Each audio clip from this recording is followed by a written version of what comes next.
Thank you very much. Magandang hapon po, Madam President, our Majority Leader, the ladies and gentlemen of the Senate. I rise today on a matter of personal and collective privilege to address a pressing issue of utmost national importance. For far too long, our Filipino people have been left uncertain, confused, deliberately kept in the dark regarding the true intentions behind the continuing and increasingly belligerent efforts to append the new Senate leadership and, worse, to amend the Constitution. The Filipino people deserve clarity. The Filipino people deserve honesty, and above all, the Filipino people deserve at least the truth. Madam President, today I will not rely solely on my own words. I will present before this chamber a short video containing documentation, footage, and statements directly connected to the ongoing efforts toward term extension and charter change. With your permission, therefore, may we now direct the technical team to play the video presentation. Bakit nagpalit ng liderato sa Senado? May I be allowed to humbly move to declare all seats vacant, Mr. President? With 13 affirmative votes, 10 negative votes, and 1 abstention, the positions in all the positions in the Senate is hereby declared vacant. Bakit ito nilusob?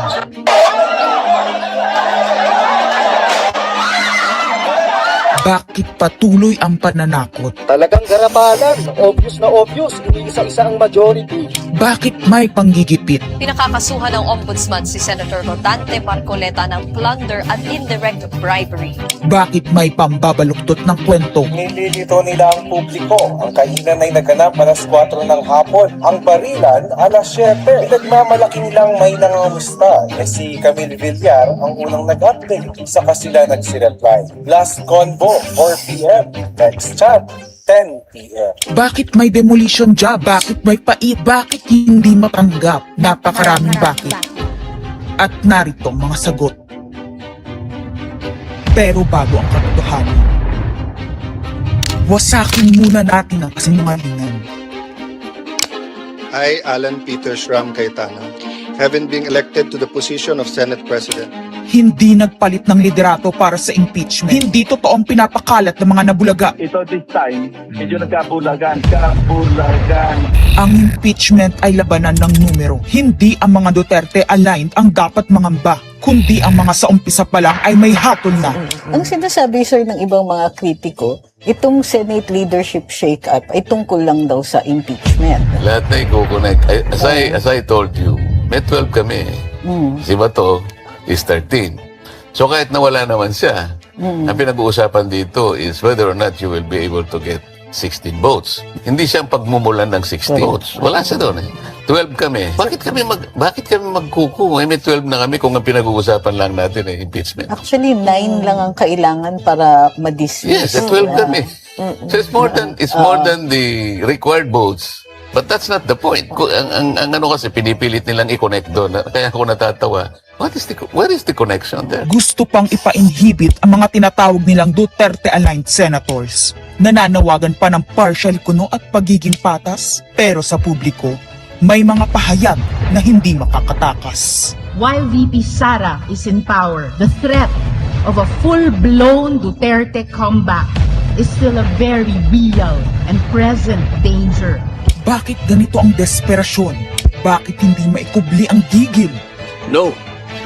Bakit natataranta ang lahat? Mr. Speaker, I move to endorse to the Senate the resolution setting forth the articles of impeachment. Narito ang pagsisiwala.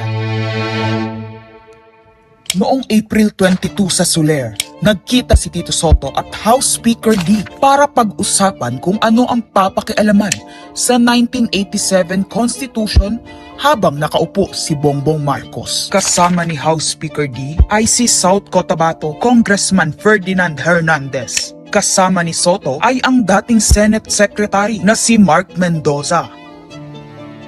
Konas ang gusto nilang mode ng charter change. Muling isinusulong sa Kamara ang charter change o pag-amyenda sa konstitusyon sa pamamagitan ng Constitutional Convention. Is something big brewing inside the government to claims of a possible no election senaryo. Ang pag-aamyenda ng konstitusyon sa pamamagitan ng Constituent Assembly. At para makakuha ng suporta sa Senado at sa Kongreso, ito dapat ang mga nilalaman.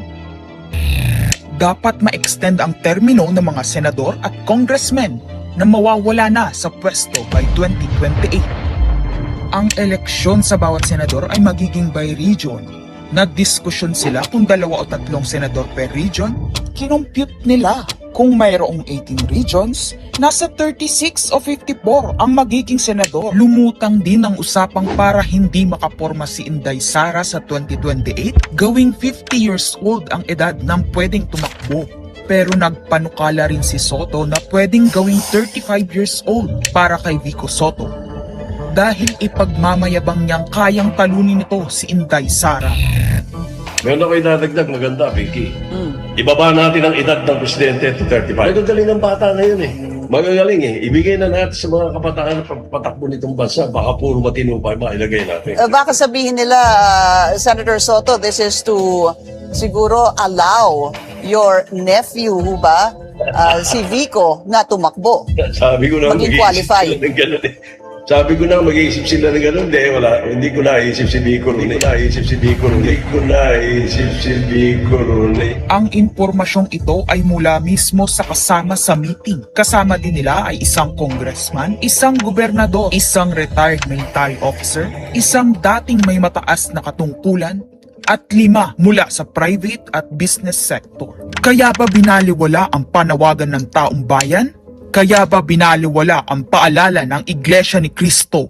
Hindi po nagbabago ang bilin ng Iglesia ni Cristo, Nelson, na ang Iglesia ni Cristo po ay tutol sa impeachment. Kaya ba nagtatapang-tapangan ang mga umaastang bida sa ginagawa nilang tunay na drama? Kaya ba nila sinasabing hindi sila natatakot sa eleksyon ay dahil alam nilang walang eleksyon na magaganap? Hindi po kami natatakot sa susunod na eleksyon. At ang boto sa impeachment ay refleksyon ng boto sa pagsira sa 1987 Constitution. Pabor ang karamihan sa mga pagbabago sa saligang batas, lalo na sa usaping ekonomiya. Ngunit kung papakialaman ng iilan ang konstitusyon para maghari-harian at para sa pansariling kapakinabangan, makapwesto ng matagal o mailuklok ang kamag-anak, humanda kayo sa galit ng bayan. Ang pagpapalit ng liderato sa Senado ay hindi kakaiba. Ito ay nakabase sa prioridad at gusto ng mga senador. Bumabahana ng ebidensya laban kina Bongbong Marcos, Liza Marcos, Sandro Marcos at Marvin Romualdez. Kailangan ng may bayag sa Blue Ribbon Committee. Ipinangako na sa mga korap na mambabatas ang perang malilikom sa 2027. 2028 national budget. Dapat pigilan. 2028, alam natin that's the election budget. And it was assured to the congressman, this will also be the CONAS budget. Nagiging isa ng malaking sindikato ang pamahalaan. Sinusuportahan ito ng mga dating kalaban, mga tinulungang manalo noong nakaraang eleksyon, mga may galit sa nagdaang administrasyon.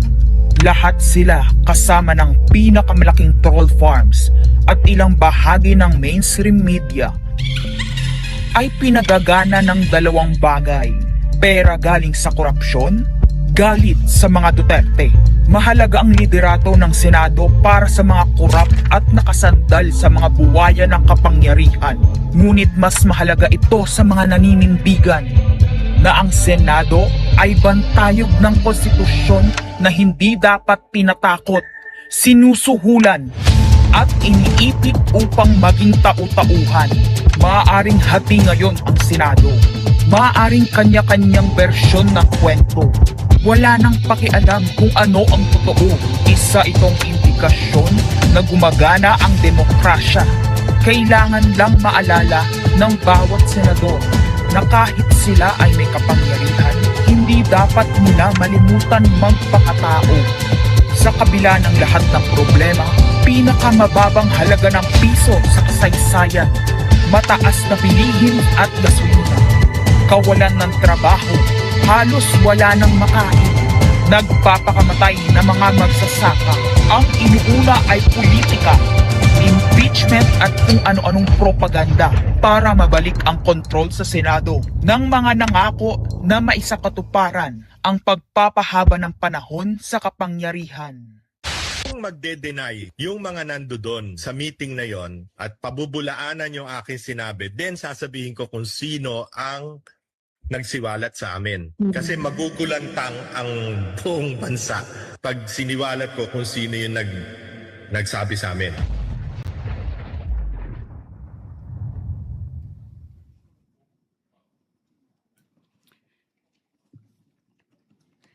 Impeachment, no elections, term extension.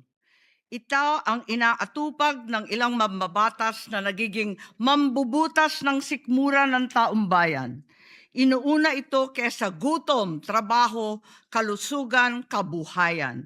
Gusto nilang pahabain ang paghihirap ng Pilipino, gusto ata nilang gumapang ang bayan sa dusa, gaya ng paggapang ng mga buhaya sa kaban ng bayan at konstitusyon. Ginoong Pangulo, Ginang Pangulo, hindi ko inaakalang aabot sa punto ng buhay ko na ako, isang Marcos, magtatanggol ng 1987 Constitution, isang saligang batas na isinulat laban sa aming pamilya. Pero sa huling pagbisita ko sa libingan ng mga bayani sa puntod ng aking ama, pinaalala ako ng mga katagang nakasulat sa kanyang himlayan, Pilipino. At bilang Pilipino, bilang isang lingkod bayan, bilang isang kaisa-isang anak ni Ferdinand Marcos na may lakas ng loob na tumindig para sa ating bansa, dapat protektahan natin ang saligang batas ng Pilipinas. Nitong mga nakaraang linggo, hindi lang ako basta Pilipino, hindi lang ako basta senador, naging reporter pa at vlogger dahil walang mag-cover sa totoong nangyayari. Pero napakaraming nagko-cover up sa mga korap na politiko. Kung meron nakakaalam sa galit ng bayan pagdating sa pagpapahaba ng poder sa kapangyarihan, nasa unahan na ako ng listahan. Hindi ako makakapayag na walang maisabuhay sa mga aral ng kasaysayan. Noong naharang natin ang PI na yan, People's Initiative, noong Enero 2024, hindi naman sila tumigil. Noong 12 ng Agosto 2025, unang inihayag ni Bongbong Marcos ng ating Pangulo na hindi niya tututulan ang isang Constitutional Convention o CONCON upang ayusin umano ang mga butas sa saligang batas, kasunod ng pahiwatig ng Kongreso na sumusuporta nito. Pagsapit ng Nobyembre, nung nakaraang taon din, naghain na si Congressman Ronaldo Puno at mga miyembro ng NUP, National Unity Party, ng House Bill 5870, naglalayong magpatawag ng Constitutional Convention upang magmungkahi ng mga amyenda sa konstitusyon. Noong 30 ng Enero 2026, nagpahayag naman si dating Senate President Soto ng suporta sa pagtalakay ng mga amyenda sa konstitusyon matapos ang desisyon ng Korte Suprema kaugnay ng impeachment laban kay VP Sara Duterte. Agad itong ikinatuwa ng tropang NUP na nagsabing mahalaga ang kooperasyon ng Senado upang maisulong ang mga reforma sa saligang batas. Gayunpaman, noong ika-31 ng Enero 2026, sumagot ang Malacanang, hindi raw prioridad ang charter change o CHACHA dahil nakatutok umano ang Pangulo sa mga isyong pang-ekonomiya. Isang pahayag na inilabas matapos magpahayag ng suporta si SP Soto noon sa pag-amyenda ng konstitusyon. Sa gitna ng debateng ito, naghain noong ika-7 ng Pebrero 2026 yung dating ARTA, Rabindranath Kilala, ng isang radikal na panukala, buwagin ang Senado, pati na rin ang Kongreso at lahat ng lokal na sanggunian, paltan ng isang National Legislative Assembly, maari umano makatipid ng hanggang 1 trilyong taon-taon. Nung nakaraang buwan, Formal din hinikayat ni Congressman Puno at ng NUP ang liderato ng Kamara na simulan ng pakikipag-usap sa Senado hinggil sa charter change sa pamamagitan ng Constitutional Convention. Ginamit pa nila ang pagiging bukas ni SP Soto sa constitutional amendments bilang oportunidad para sa koordinasyon ng dalawang kapulungan. Sa huli, noong 14 ng Mayo 2026, mariing itinanggi ng Malacanang ang akusasyon ni Senate President Alan Peter Cayetano na sinusubukan ng palasyo pahinain ang Senado. Binigyan diin ng palasyo na hindi pinag-uusapan ng Chacha at inulit ang pananaw ng Pangulo na hindi ang pag-amyenda ng saligang batas ang sagot sa kasalukuyang problema ng bansa. Ngunit hindi ito ang nangyayari sa labas ng palasyo. Ang NOEL at term extension ay buhay na buhay sa mga patay na patay sa kapangyarihan. Pagkat sa kasalukuyang ika-20, ika-20 Kongreso, maraming panukalang naglalayong baguhin ang konstitusyon. Mula sa House Bill 368 ni Congressman Abante, na nagsusulong ng CONCON hanggang sa resolution of both houses number 1 ni Congressman Garbin. Sinundan pa ng resolution of both houses number 2, naglalaman ng mungkahing ibaba sa 35 anyos ang minimum age requirement ng presidente at ang vice-presidente 30 ang edad. Bukod dito, Congressman Richard Gomez naghain ng resolution number 3 upang amyendahan din ang Constitution. Meron pang resolution number 4, nagmumungkahi gawing 3 taon na lamang, 3 magkakasunod na termino ang panunungkulan ng mga senador. Nariyan ang House Resolution 460 ni na Congressman Oreta, Congressman Remulla, Congressman Dasa at iba pa na bibigyan linaw daw ang kahulugan ng forthwith sa impeachment.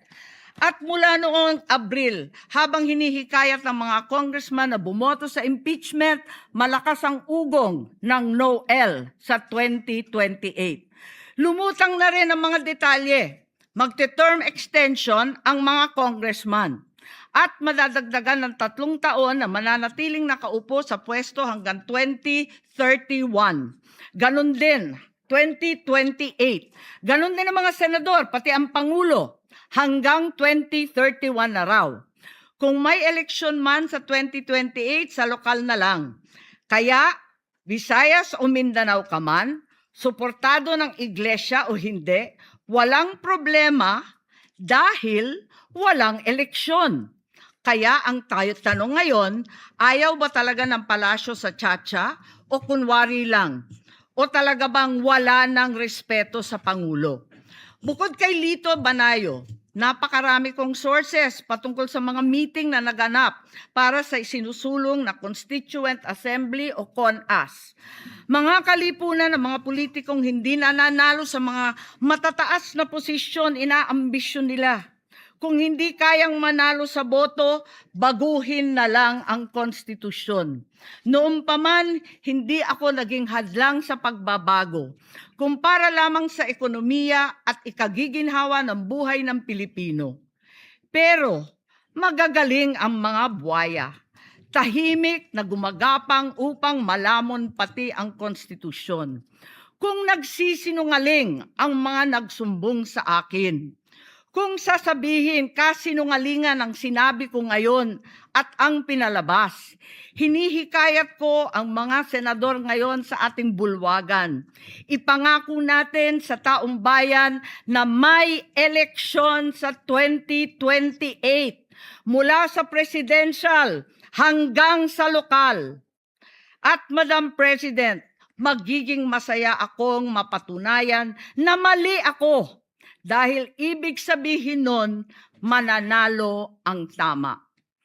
In the interest of time and that this chamber may proceed with its scheduled legislative business, I will not entertain any interpellations at this juncture and would rather allow the facts in the video as well as confronting this nation to resonate fully with this chamber and the Filipino people. I urge this body to look deeply into what we have witnessed today, act with vigilance, courage, and fidelity to the Constitution we swore to defend. Maraming salamat po.